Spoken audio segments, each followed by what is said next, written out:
Police have arrested 4 persons, including a Bangladeshi national, in connection with an alleged abduction and ransom demand in Agartala city, officials said on Monday. The accused have been identified as Rabil Mia, Iqbal Hussain, Jakir Hussain and Nishab Mia. Police said Nishab Mia is a Bangladeshi national and a separate case has been registered against him for illegally entering India.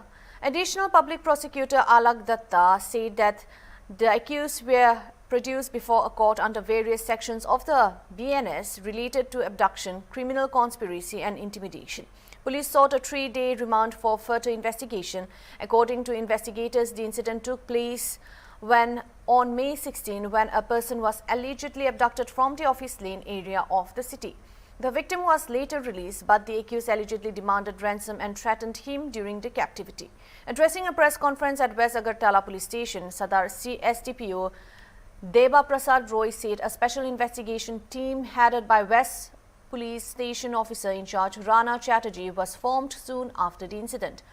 Police said the abduction was carried out from in front of the court complex, one of the busiest areas in the city. Preliminary investigation revealed that 6 to 7 persons were involved in the operation. The kidnappers alleged used a white Bolero vehicle and a scooter during the incident. Police have seized the scooter while efforts are underway to recover the Bolero and arrest the remaining accused. Raids are continuing in different locations as part of the investigation, police added. ষোলো তারিখে একটি খবর আসে, কোনো অভিযোগের মতো না, এমনিতেই খবরটা আসে। অফিস লেন থেকে একজন ব্যক্তিকে গাড়িতে উঠিয়ে নিয়ে যাওয়া হয়েছে। এখন এই ঘটনার সত্যতা যাচাই করতে গিয়ে ওসি ওয়েস্ট আগরতলা পিএস সঙ্গে সঙ্গে উনি একটা টিমের মাধ্যমে টিম গঠন করেন বিষয়টা বোঝার জন্য। তো অ্যাকর্ডিংলি একটা এনকোয়ারি স্টার্ট হয়। এনকোয়ারি স্টার্ট করতে গিয়ে যে বিস্তারিত পাওয়া যায় যে একটি বোলেরো ভেহিকেল আর সঙ্গে একটি স্কুটি, এই নাম্বারগুলি ডিটেক্ট হয় এবং এগুলিকে পারসুয়েশন করা হয়। এগুলিকে আটকানোর জন্য সমস্ত শহরের সব জায়গাতেই নাকা অ্যাক্টিভ করে দেওয়া হয় যাতে বের হতে না পারে।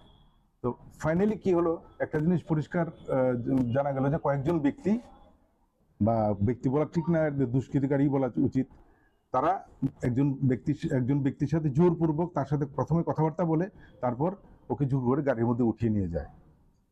তো পুলিশের বিভিন্ন জায়গায় তল্লাশি এবং ওসি ওয়েস্ট আগরতলা পিএস এবং তার টিমও সমস্ত জায়গাগুলিতে নাকা ব্যবস্থা শক্ত করার ফলে ফাইনালি দেখা গেল যে ওই লোকটাকে ওরা ছেড়ে দিয়ে ওরা পালিয়ে গেছে।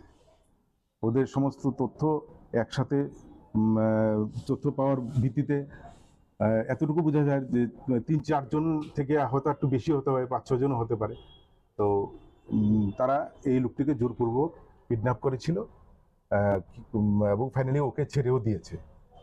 তো ওই গ্রুপের 3 জনকে অ্যারেস্ট করা, টোটাল 4 জনকে অ্যারেস্ট করা হয়েছে ওই গ্রুপের, যাদেরকে আজকে কোর্টে পাঠানো হবে রিমান্ডের প্রয়াস সহ। তো সবচেয়ে যেটা মানে উল্লেখযোগ্য বিষয় সেটা হচ্ছে এই ঘটনাটাতে আমরা পুলিশ কিন্তু কোনো অভিযোগের অপেক্ষা না করেই নিজে থেকেই আমরা সুমোটো একটি মামলা নিয়ে সমস্ত ঘটনার একটা মানে পুনরুদ্ধারের চেষ্টা করছি। এখনো সেই ঘটনা সম্পূর্ণভাবে আমরা তদন্তের শেষ জায়গায় পৌঁছতে পারিনি, কারণ এখনো কিছু অ্যারেস্ট বাকি আছে, গাড়িটা রিকভারি করা বাকি আছে। তবে আজকে ওদেরকে রিমান্ডে পাঠানো, প্রেয়ার দিয়ে কোর্টে পাঠানো হবে এবং রিমান্ডে চলাকালীন সময় বিভিন্ন তথ্য যেগুলো আমরা জানতে পারিনি সেগুলো আমরা জানতে পারবো এবং কেসের একটা সম্পূর্ণভাবে একটা সুরাহা এবং সবকিছু করতে পারবো।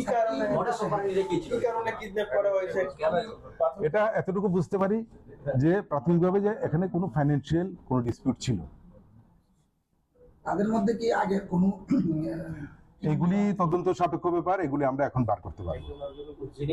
তবে এতটুকু ঠিক মানে ওরা যে একজন আরেকজনকে মানে ভিকটিম এবং ওদের সাথে ওই যে ফার্স্ট টাইম পরিচয় হয়েছে তা না, ওদের সাথে আগেও যোগাযোগ ছিল।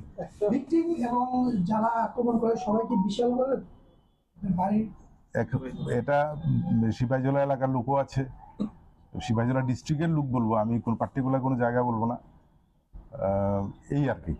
একটা নাম শোনা যাচ্ছে যেটা নাকি চলে যাচ্ছে বিশালগড়ের বাসিন্দা, সে কি এই ইটালিতে মাস্টারমাইন্ড বা ওকে কি বিশালগড়ের লোক যেটা বলছেন আমি জানি না আপনারা কার নাম বলছেন, তবে আমি এতটুকু বলবো এই টোটাল ঘটনার মাস্টারমাইন্ড বিশালগড়ের লোকটাই এবং ওকে আমরা অ্যারেস্ট করবো।